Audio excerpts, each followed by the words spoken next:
Baik, sebelumnya Assalamualaikum warahmatullahi wabarakatuh. Perkenalkan, nama saya Adi Mas Nugraha, NIM A710170070.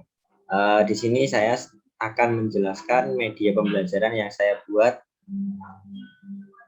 Yang pertama ada ide atau konsepan. Kenapa saya menggunakan media pembelajaran ini? Yang pertama, konsepan dari media pembelajaran ini adalah menggunakan virtual reality. Jadi, di mana siswa selain mendapatkan materi atau memahami materi, juga siswa dapat bermain atau mengeksplor sedikit. Nah, tujuannya agar tidak jenuh saat pembelajaran berlangsung. Media pembelajaran yang saya buat ini adalah FrameVR. Penasaran dengan media pembelajaran yang saya buat? Kita jelaskan setelah ini.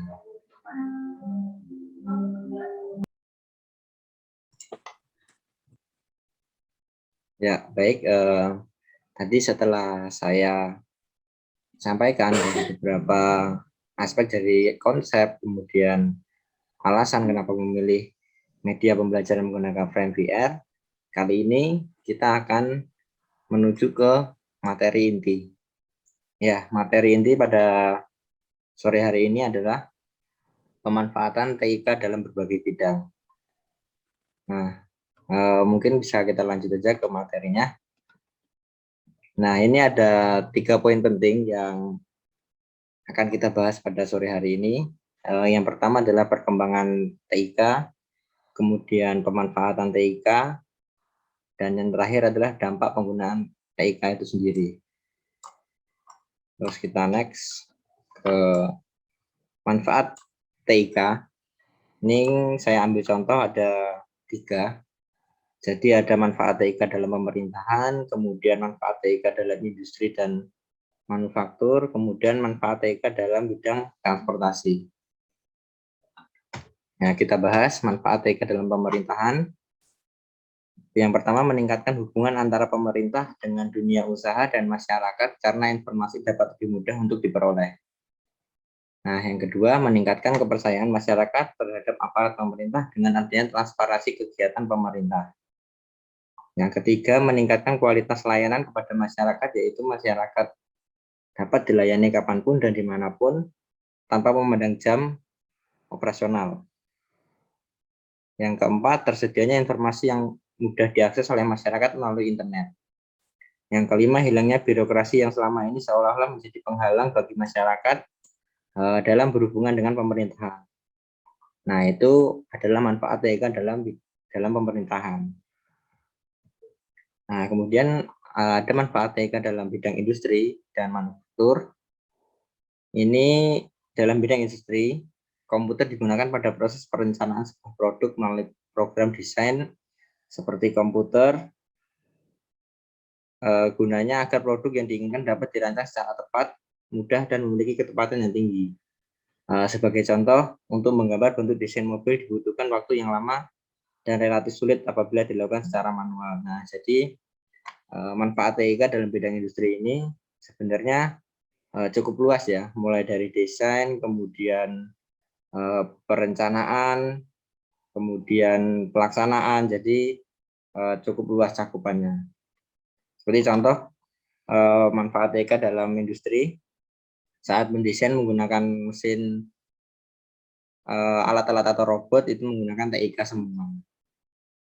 Nah, kita lanjut dalam bidang transportasi, komputer yang digunakan untuk mengatur lampu lalu lintas. Nah, jadi lampu lalu lintas itu kita program menggunakan TIK juga salah satunya. Walaupun itu sebenarnya hanya lampu-lampu merah, kuning, dan hijau, tetapi di situ terdapat algoritma atau proses pemrograman yang dibuat dengan menggunakan media TIK.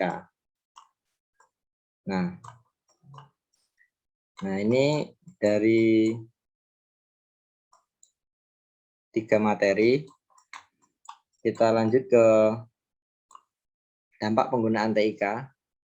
Nah, pertama, dampak positif dan dampak negatif. Jadi, walaupun sebenarnya TIK ini banyak menguntungkan bagi manusia ataupun dalam hal apapun, di sini tetap ada sisi negatif dan positifnya.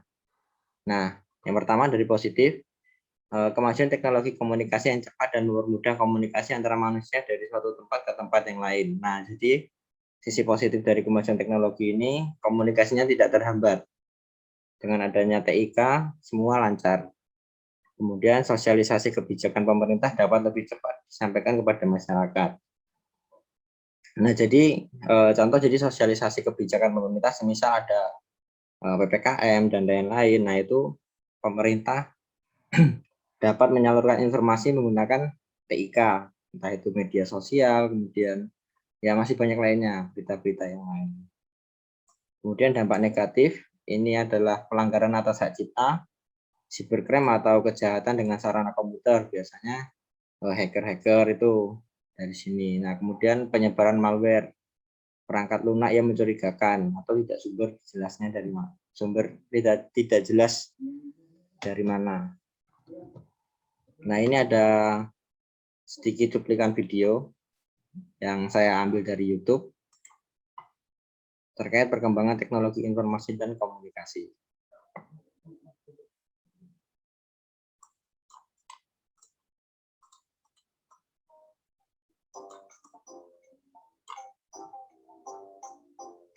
Di sini dalam video ini dijelaskan dari zaman prasejarah. Jadi sebelum adanya komunikasi handphone dan lain-lain itu zaman dahulu komunikasinya seperti apa. Nah, di sini dijelaskan.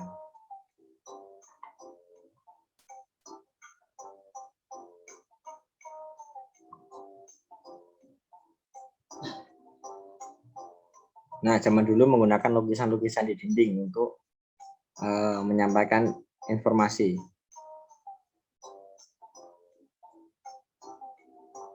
Nah, kemudian berkembang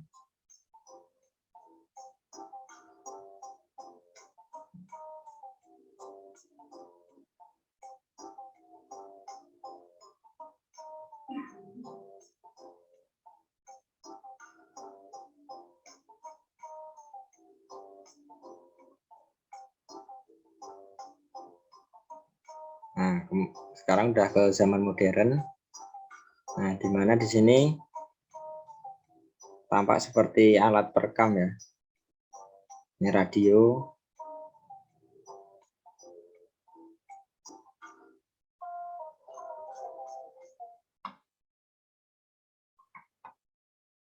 Nah, oke. Mungkin cukup sekian video atau materi yang saya sampaikan pada sore hari ini. Ada kurangnya saya mohon maaf. Wassalamualaikum warahmatullahi wabarakatuh.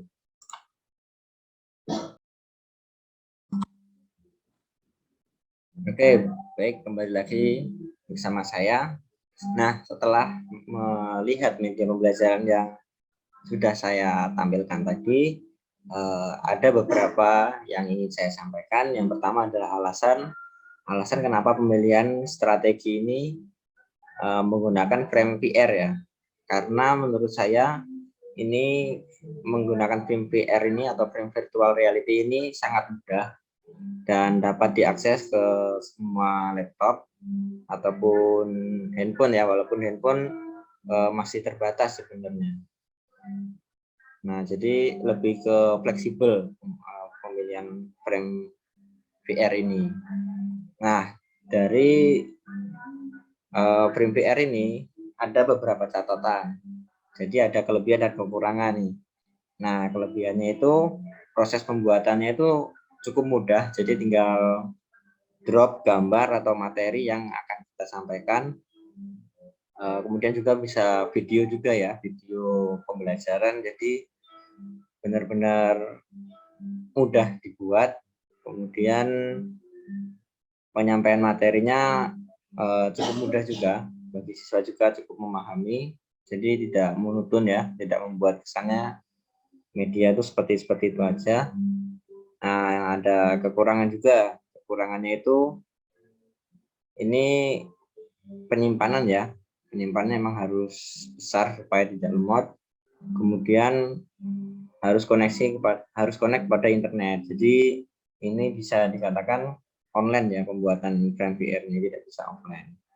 Jadi ya kekurangannya, jika teman-teman ingin membuat media ini tidak ada sinyal di daerahnya masing-masing, ya agak kesulitan karena ini harus menggunakan sinyal.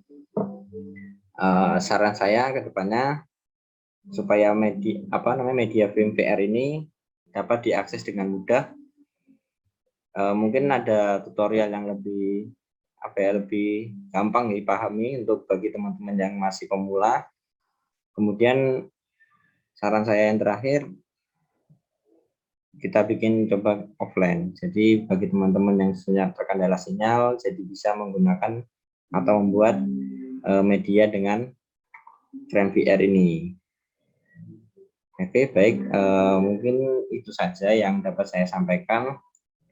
Kurang lebihnya mohon maaf. Wassalamualaikum warahmatullahi wabarakatuh.